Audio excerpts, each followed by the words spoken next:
Merritt Wever, as I live and breathe. How are you? Hi, I'm doing okay. How are you doing, Tony? I'm doing great. I get to talk with you. Are you kidding? Best Emmy speech of all time. Oy vey. It was a lovely thing that happened. It was a lovely thing. Yeah. um, this series, this is a wonderful anthology series, and it's not afraid to be funny. It's not afraid to go deep into the heart. It's so well written. Were Yeah. those things that attracted you? Yes. And I think it's definitely hallmarks of Liz Flahive and Carly Mensch's work, that they like to live in many different places and give their actors permission to live in a bunch of different places and travel a lot of terrain. And certainly one of the appeals was doing something that I hadn't done before. Certainly, as an actor, that's always a draw. And this character, I mean, tell me just a little bit about her without giving too much away. I know I hear ya. I play a woman named Elisa, who during a time of, I think, great uncertainty in her life begins to date a duck. That's like I chose to travel down the road to that point, and then we could travel further, but maybe we'll leave it there. I'm sure we've all dated ducks at one time or another.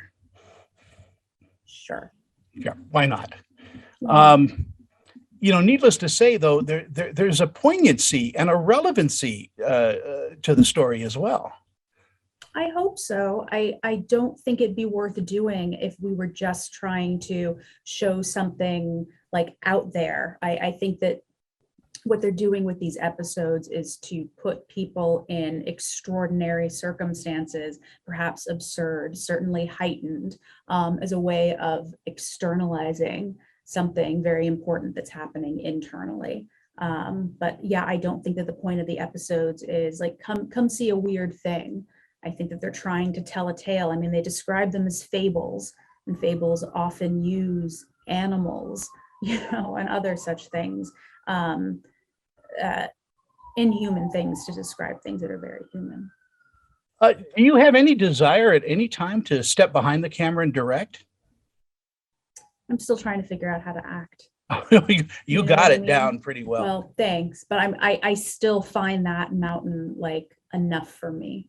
Is every set you're on, everything you do in education for you as well? Do you carry characters with you? Oh, do I carry characters with me? I think that's a really good question, and I think it depends on the character. I There are some that I have great affection for, that I feel that I also got to put to bed, that I got to tell their story, and I got to kind of part ways in an appropriate way with. So I think that there are some that have lingered, but I'm not quite sure why yet. In our final moments, we have what do you think audiences are going to take away from Roar?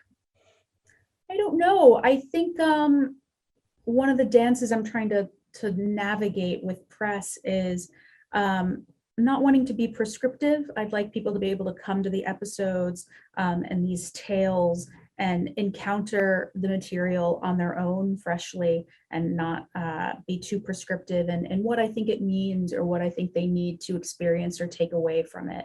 Yeah. As you say, it's a fable. I mean, Yeah.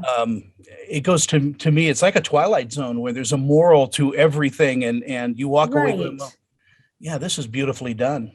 Yeah. I hope so. I hope so. Thank you Yeah. so much for your time this morning. Of course. Thank you very much. You take care.